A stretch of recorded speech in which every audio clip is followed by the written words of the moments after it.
तो एक बार जब उस बड़ी शिला को हथौड़े ने तोड़ा तो हथौड़ा तो नशे में आ गया। अरे मैं तो इसके सामने छोटा सा था, इसका कचूमर निकाल दिया मैंने। वाह, मुझे नहीं मालूम था कि मेरे अंदर इतनी ताकत है, मेरे अंदर इतना बल है। बल का एहसास हुआ तो अहंकार सिर पर चढ़ के बोलने लगा, लोहा इतराने लगा हवा में। लोहे को इतराते हुए देखा, आग ने कहा कि ओए ज्यादा मत इतरा, अगर तू मेरे पास आ गया ना, एक बार तू मेरे अंदर आके तो देख। तो कहते कि वो लोहे का हथौड़ा जैसे आग में गिरा, आग इतनी तीव्र थी, इतना टेम्परेचर था उसका कि लोहे का पानी हो गया। लोहे का पानी हो गया, लोहा पिघल गया। पिघलने का मतलब पानी पानी हो गया। जब लोहा पानी पानी हुआ, आग ऊपर की ओर उछाले भरे। देखा मैंने लोहे को भी पानी बना दिया, फौलाद का भी मैंने पानी बना दिया। आग ऊपर की ओर उछाले भरे, ज्यादा ही उछल रही थी। इतने में पानी बरस गया, सारी अकड़, क्योंकि आग ऊपर की ओर जा रही। इतने में आ गई बारिश, या किसी ने पानी का ड्रम घेर दिया। आग बिचारी शांत।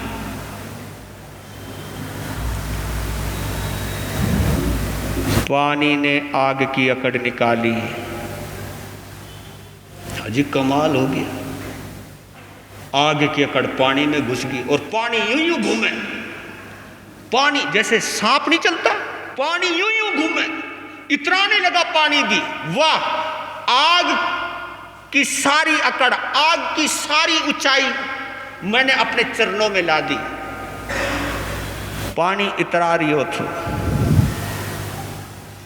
अब देखना आप, पत्थर से ज्यादा ताकत किसमें?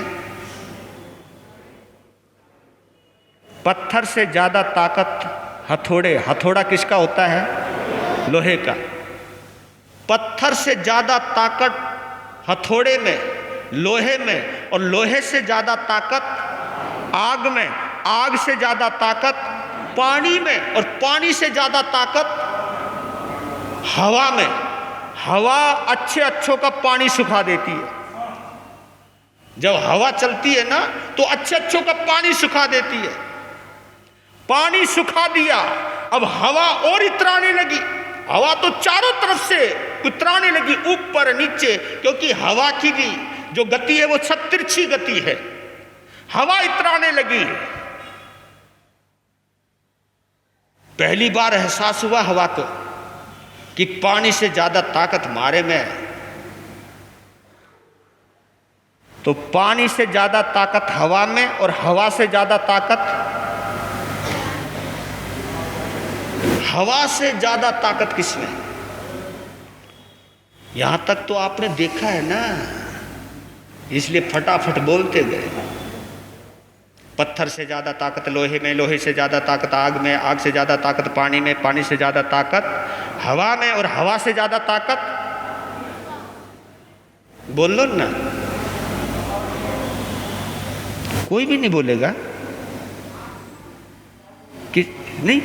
क्या बोला? किसी ने बोला तो कुछ। हवा से ज्यादा ताकत मृत्यु के अंदर होती है, मौत के अंदर होती है। बोलते ना उसकी तो हवा निकल गई, उसने आखिरी श्वास ली। जब आदमी मरता है ना तो अंदर से प्राण वायु तो निकलती, और है क्या? इन प्राण को हम क्या कहते हैं? एक नाम भी दिया इसको, प्राण वायु। प्राण वायु ये भी एक हवा है।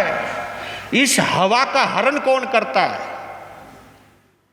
इस हवा को कौन ले जाती है खींच करके? और देखा आप, प्राण वायु हमारे रोम रोम में है, रोम रोम में, रोम रोम में, जिसको हम आत्म प्रदेश भी बोल देते होंगे। हमारी आत्मा की जितने भी ये रोम रोम है सब हमारे आत्म प्रदेश हैं, इनके अंदर पूरी हवा है। लेकिन देखिए मौत की कितनी ताकत है, इन 3.5 करोड़ रोम से निकाल लेती है प्राण वायु को और खींच करके लिया जाती है।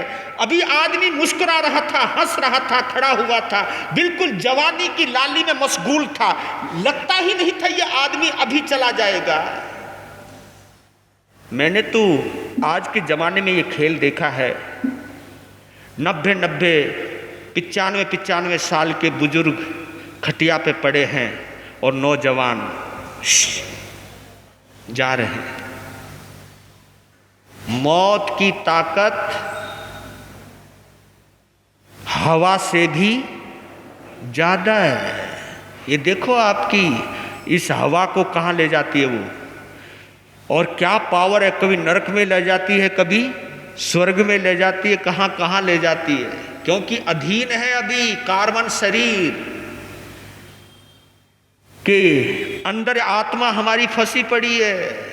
तो आप ये देखिएगा मौत से भी ज्यादा ताकत किसमें? नहीं, हवा से ज्यादा ताकत मौत में, और मौत से ज्यादा ताकत, क्योंकि मौत को भी मौत करने की ताकत है किसी में, जो मौत की भी मौत कर दे वो ताकत है धर्म में। धर्म है वो जो मौत की मौत कर देता है, यानी धर्म में वो ताकत है कि जितने भी केवली हैं, जितने भी अरिहंत हैं, जिनकी मृत्यु होती है, मृत्यु के साथ मृत्यु की भी मृत्यु हो जाती है, यानी उन आत्मा को दोबारा मृत्यु का सामना करना, यानी मौत की भी मौत हो जाती है। जैसे ही केवली सर्वज्ञ शरीर को छोड़ता है वो उनकी आखिरी, बोलो, आखिरी मृत्यु है। क्यों? क्योंकि दोबारा उनका जन्म होना ही नहीं, और जिसका जन्म नहीं उसकी मृत्यु नहीं। ये धर्म की ताकत है, ये आत्मा की ताकत है, ये आत्मा का स्वभाव है। इसी ताकत के बलबूते पर आत्मा मुक्ति के अंदर जाती है। लोकाग्र, लोकाग्र जो लोक का अग्रभाग है, वहां तक ताकत है आत्मा को, आत्मा की, जो वहां लेकर के जाती है। और इस ताकत को लेकर के आप और हम सब पैदा हुए हैं, और संयोग से ऐसा धर्म मिला है आपको जहां आप मौत की भी मौत कर सकते हो। लेकिन मृत्यु की मौत तो तभी हो सकती है, पहले मोहनीय कर्म को तो, पहले मोह को तो जीत ले हम।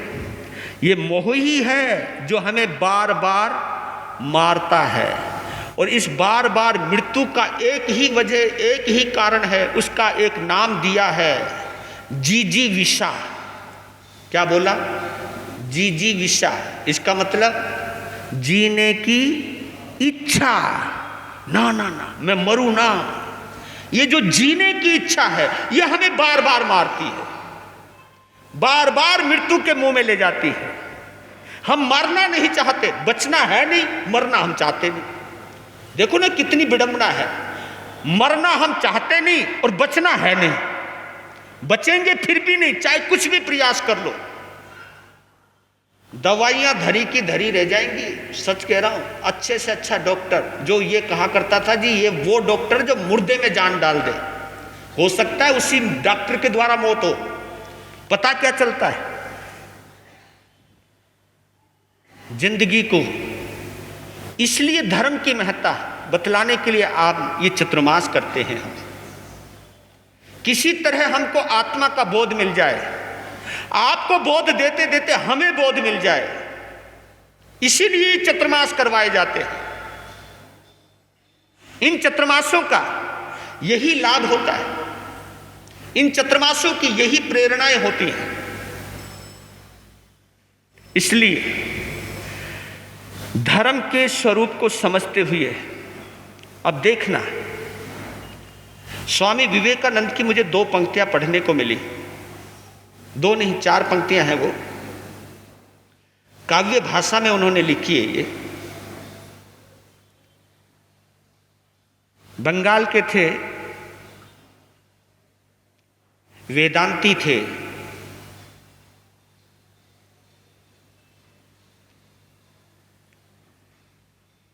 कहीं ना कहीं मर्मज्ञ थे वो।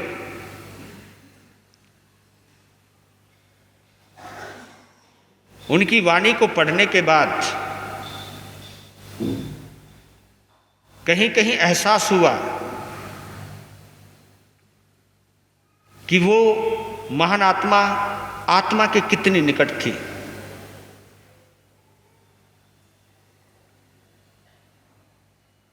कितना वो आत्म दृष्टि से बोलते थे, क्योंकि वो प्रचारक भी वेदांत के थे। वेदांत, आप ये देखिए, वेदांत शब्द में बहुत बड़ी बात है। वेद, ये 4 वेद तो हैं ही हैं, वो वेद की बात नहीं कर रहा हूं मैं। हम भी कहीं ना कहीं वेदधारी हैं। स्त्री वेद है, पुरुष वेद है और नपुन, ये 3 वेद बतलाते हैं। इनको वेद भी कहते हैं, इनको लिंग भी कहते हैं, इनको चिन्ह भी कहते हैं, जिसके द्वारा आदमी की पहचान हो, मर्द की पहचान हो और थर्ड जेंडर की पहचान हो। यानी हमारे शरीर के अंदर कुछ लक्षण ऐसे होते हैं जिन लक्षणों से पता लगता है कि कौन आदमी है, कौन औरत है। इसलिए ये चिन्ह, ये वेद भी। और आपने देखा होगा, जिसको हम अपोजिट सेक्स कहते हैं, जिनको हम विपरीत संवेदनाएं कहते हैं, उसके प्रति हमारा तुम्हारा सबका आकर्षण भी होता है। इसलिए तवेशुआ उत्तमम बम्बचेरम, जो भगवान महावीर के शिष्य सुधर्मा स्वामी ने बोला है उनके लिए कि वो कितने गजब की आत्मा थी, तो उन्होंने उसके अंदर भी बतलाया कि तवेशुआ उत्तमम बम्बचेरम। सभी तपों के अंदर कोई भी उत्तम तप है तो कौन सा है? ब्रह्मचर्य। क्यों बोला गया? ब्रह्मचर्य केवल शारीरिक क्रियाएं नहीं है, हमारे अंदर जो आकर्षण है विपरीत लिंगी का, वो आकर्षण भी खत्म हो जाए तब जाकर के, और ये आकर्षण तभी खत्म होता है जब मोहनीय कर्म क्षीण होने लगता है, बहुत क्षीण होने लगता है, जब जाकर के। हमारे यहां पर भी निर्वेद की चर्चा आती है, जैसे संवेग है, निर्वेद है। आपने देखा होगा सम्यक्त पराक्रम सूत्र को पढ़ते हुए, तो वहां निर्वेद की चर्चा आती है वो, और यहां वेदांत की चर्चा आती है। निर्वेद कहना और वेदांत कहना बात एक ही है। निर्वेद वेद के बिना, और वेदांत यानी जहां वेद का अंत हो गया, वेदांत। तो इतने उत्कृष्ट विद्वान स्वामी विवेकानंद वो क्या कहते हैं, क्या गजब की प्रेरणा दे गए वो, कि लाइफ इज ए बुक, जिंदगी एक किताब है। Life is a book, we all read it. Love is a blessing, we all need it. Always be happy, walk with smile.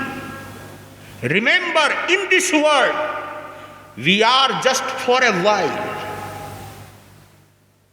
क्या कि जिंदगी एक किताब है जिसे हम सबको पढ़ना चाहिए। हमने कागज की किताबें बहुत पढ़ी हैं, शायद जिंदगी की किताब हम नहीं पढ़ पाए, बल्कि कभी कभी बाहर की किताबों को हम इसलिए पढ़ते हैं ताकि मैं अपनी खुद की किताब पढ़ सकूं, अपनी जीवन की किताब पढ़ सकूं। उन कागज के पन्नों को पलटते पलटते मैं अपने जीवन के पन्नों को भी पलट सकूं। इसलिए ये किताब जो स्वाध्याय की प्रेरणा दी गई है, स्वाध्याय केवल बुद्धि को बढ़ाने के लिए नहीं करना चाहिए, क्योंकि बुद्धि को अगर बढ़ाओगे, किसी को प्रभावित करने के लिए अगर तुम स्वाध्याय कर रहे हो, तो वो स्वाध्याय 2 धेले का है, 2 धेले का है। अगर किसी को प्रभावित करने के लिए, हाँ, अपने को समझने के लिए अगर तुम स्वाध्याय कर रहे हो, वो आपके लिए औषधि है, वो आपके लिए एक दवा है, और वो दवा ऐसी बन सकती है जो कर्म रोग का इलाज कर सकती है।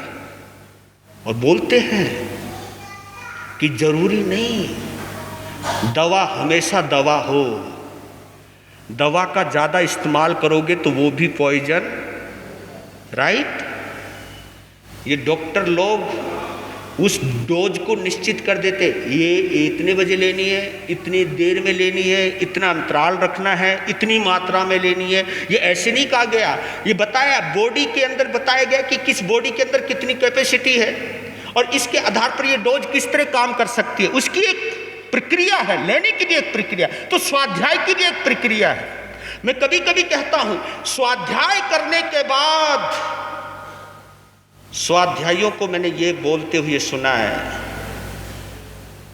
अरे यार, क्योंकि जब हम किसी स्वाध्यायी को कहते हैं कि महाराज आए हुए हैं, भाई प्रवचन में चला गया, अरे महाराज क्या सुनाएगा, वो हमें आता है, महाराज से ज़्यादा तो मैं जानता हूं।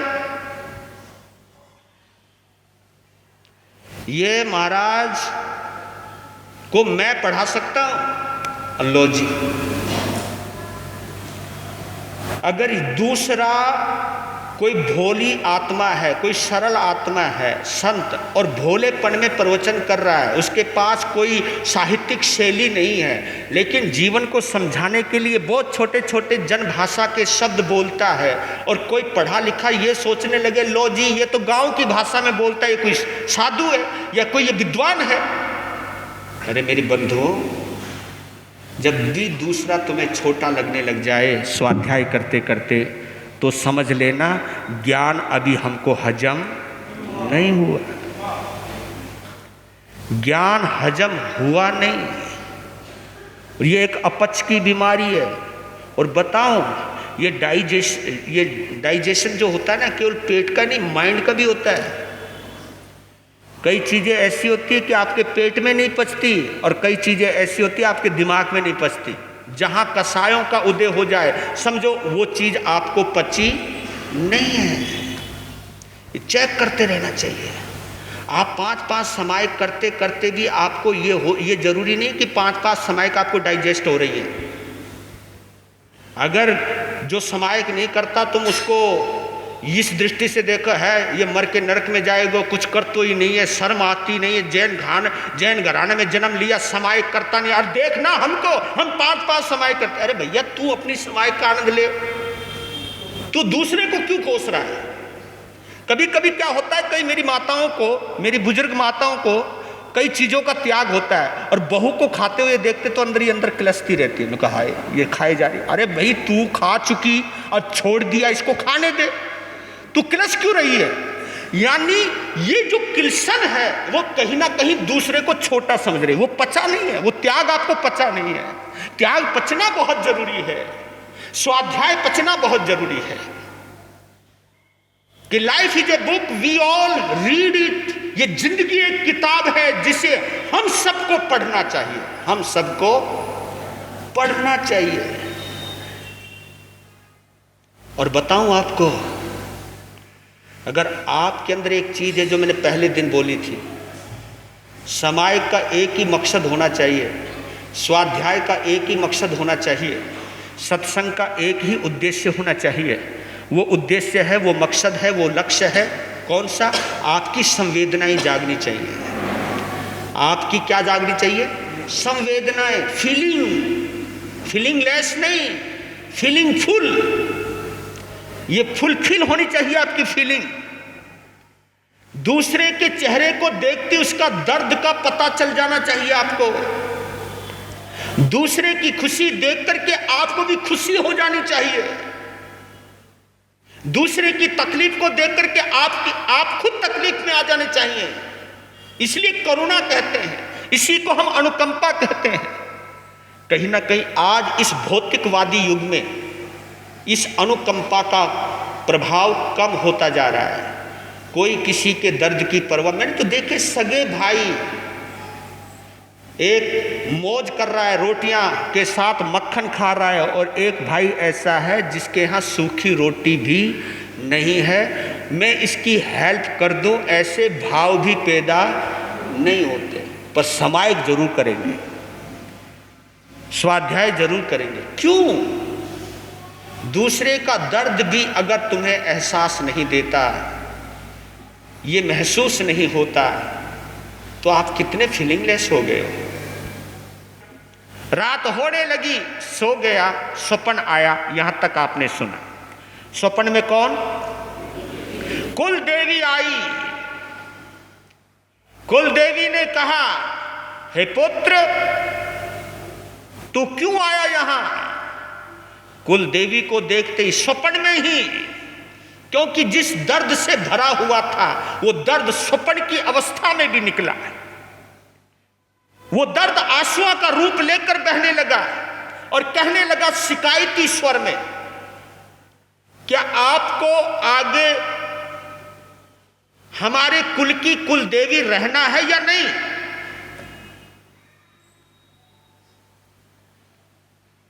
निराश मत हो पुत्र, किसी देवी देवता में, किसी नर और किन्नर में, किसी में भी इतनी ताकत नहीं है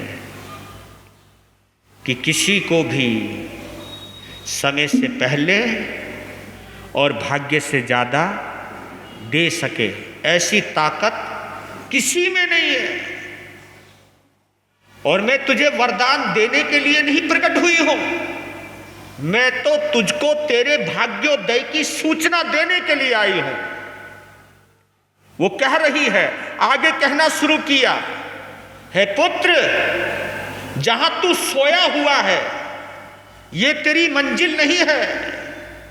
दक्षिण दिशा में 550 योजन की दूरी पर एक बड़ा भयानक जंगल है।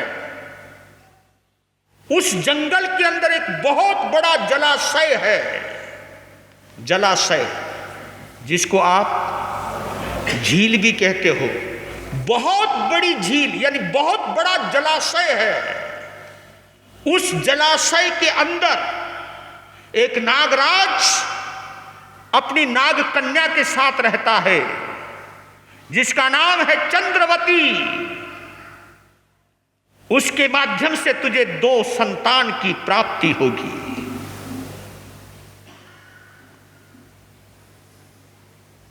तेरी नसीब में एक नहीं 2 बच्चे हैं। ये कहा, देवी चली गई, सपना टूट गया। सपने के टूटते ही राजा चंद्रसेन बैठ गया, आंखें मलने लगा।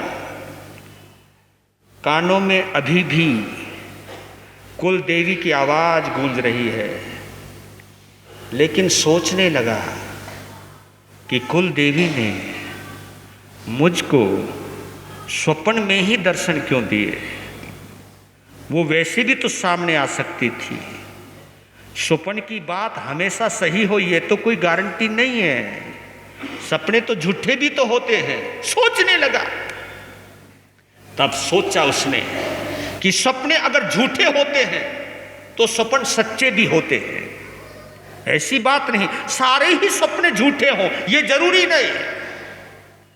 आखिर कुल देवी खुद आई है तेरे स्वप्न में। तू ज्यादा संदेह मत कर। तू प्रातःकालीन अपनी सोच क्रिया से निवृत्त हो। जो भी पाठ करना है वो पाठ कर। जब उसने बोला है कि दक्षिण दिशा में 50 योजन की दूरी पर घना जंगल आएगा, घने जंगल में एक बावड़ी होगी, एक बहुत बड़ा जलाशय होगा। उस जलाशय के अंदर एक नागराज, नागकन्या, मणिधारी नागराज, उसकी मणि के सहयोग से तुझे नीचे उतरना है। ये सब बातें बोली है, तो पहले चल तो सही। तो स्नान आदि से निवृत्त होने के बाद, कुछ फल और पानी पीने के बाद अपने घोड़े के पास आया। घोड़ा हिन हिनाया। हिन हिना के बोला कि मालिक, I am ready for ever for you. ऐसा बोला नहीं, हम बोल रहे हैं, पर लेकिन उस घोड़े की वफादारी पर उसे कभी संदेह नहीं होता था। वो दिशाओं का भी ज्ञान रखता था। वो एक बार उसके कान में कह दो कि हमको उधर जाना है तो उधर चल देता था। वो इतना माहिर था। वो घोड़े पर सवार हुआ, घोड़े ने उड़ान भरी, चल दिया। बीच में 4-5 दिन विश्राम करते करते, क्योंकि रास्ता बहुत लंबा है, 50 योजन का मतलब कोई 50 किलोमीटर नहीं है,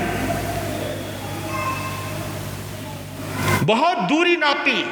3-4 दिन के बाद उस जगह पहुंच गया। घने जंगल को पार करते हुए एक बहुत बड़ा जलाशय नजर आया, बहुत बड़ा। ओ,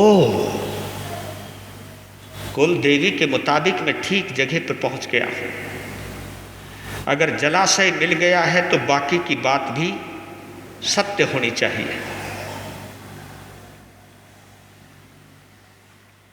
दिन छुपने वाला था, घोड़े को एक तरफ बांध दिया।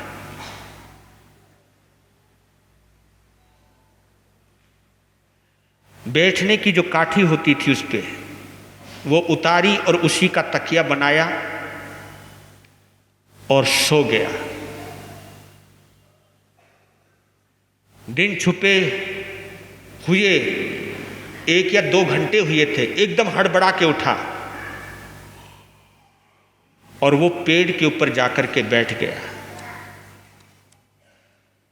और इंतजार करने लगा कि नागराज कब पानी से बाहर आते हैं। थोड़ी देर के बाद पानी में चमचमाहट होने लगी। जैसी चमचमाहट होने लगी, राजा चंद्रसेन की धड़कनें रुकने लगी और इधर मैं भी रुक जाता। वीर नाम के हीरे मोती, गुरु नाम के हीरे मोती, मैं बिखराऊं गले गले, ले लो रे कोई राम का प्यार, शोर मचाऊं गली गली, ले लो रे कोई गुरु का प्यार, शोर मचाऊं। दौलत के दीवानों सुन लो, एक दिन ऐसा आएगा, धन दौलत और महल खजाना यहीं पड़ा रह जाएगा। ओ धन दौलत और महल खजाना यहीं पड़ा रह जाएगा। सुंदर काया मिट्टी बनेगी, सुंदर काया मिट्टी बनेगी, चर्चा होगी गले गले, ले लो रे कोई राम का प्यार, शोर मचाऊं गली गले, ले लो रे कोई गुरु का प्यार, शोर मचाऊं गली। जिसने ये सब मोती लूटे वो तो माला माल हुए, दौलत के जो बने पुजारी आखिर वो कंगाल हुए। हो दौलत के जो बने पुजारी आखिर वो कंगाल हुए। सोना चांदी वालों सुन लो, लोहे कपड़े वालों सुन लो, अरे बेंगलोर वालों सुन लो, बात सुनाऊं खरे खरे, ले लो रे कोई राम का प्यार, शोर मचाऊं गली गले, ले लो रे कोई गुरु का प्यार, शोर मचाऊं गली गले।